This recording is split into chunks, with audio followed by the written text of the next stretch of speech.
Tutok kayo sa ano, sa camera. May camera. Oo, yun. Yun, magandang araw po sa mga tagapanood.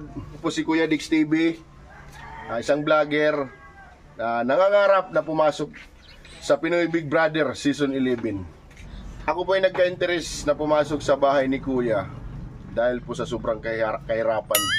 Mahirap na po ang aming buhay, kaya kung papalarin po at pahihintulutan po ninyo, sana ako po'y mapili. Ito po si Harry Boy, yung tatay ko. Dati po siyang nagtitinda ng ice cream. Tapos nagkaroon siya ng trabaho.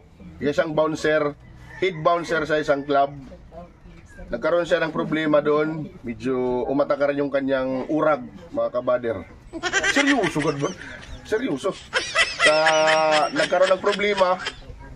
Ayun, isang matandang babae, hinipuan niya. At saka yung nagalit yung babae, ayun, binalbag siya ng tubo, kaya ayun ngayon, pilay siya. Kaya hindi po siya hanap buhay ng maganda. Ito naman po siya yung kapatid ko. Siya po si Batoy.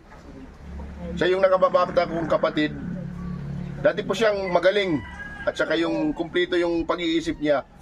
Hanggang dumating yung panahon na naging pasaway siya, naging adik. Seryoso naman. Para tayo kaawaan.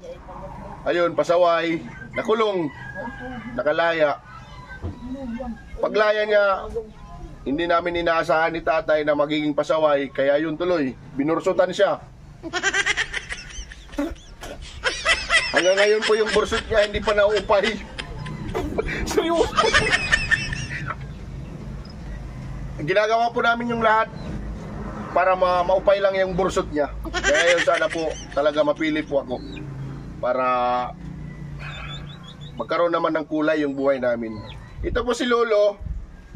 Siya po si Rodel, Lolo Rodel. Dati po siyang kapgo. Kaya sa hindi inasang pangyayari, umakyat siya ng nyog dahil sa gutom. At ayun, pag-akyat niya po ng nyog, hindi niya namalaya na mayroon doon hamumuong. Ayun tuloy, nahulog kaya nabalda. Seryoso! Kaya sa sobrang hirap namin, hindi ko na talaga maisip kung saan ako kukuha ng mga panggasto. At ito naman po siya, si Tio Marlon.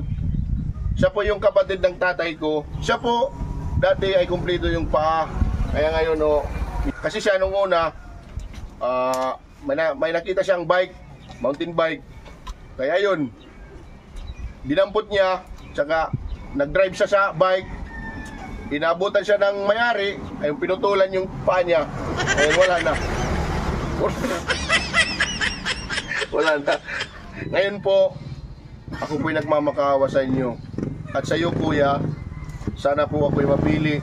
Dahil sa kahirapan, itong sila, kapatid ko, lolo ko, pati yung lolo ko, na-brainwash na rin ng tatay ko at saka kapatid niya.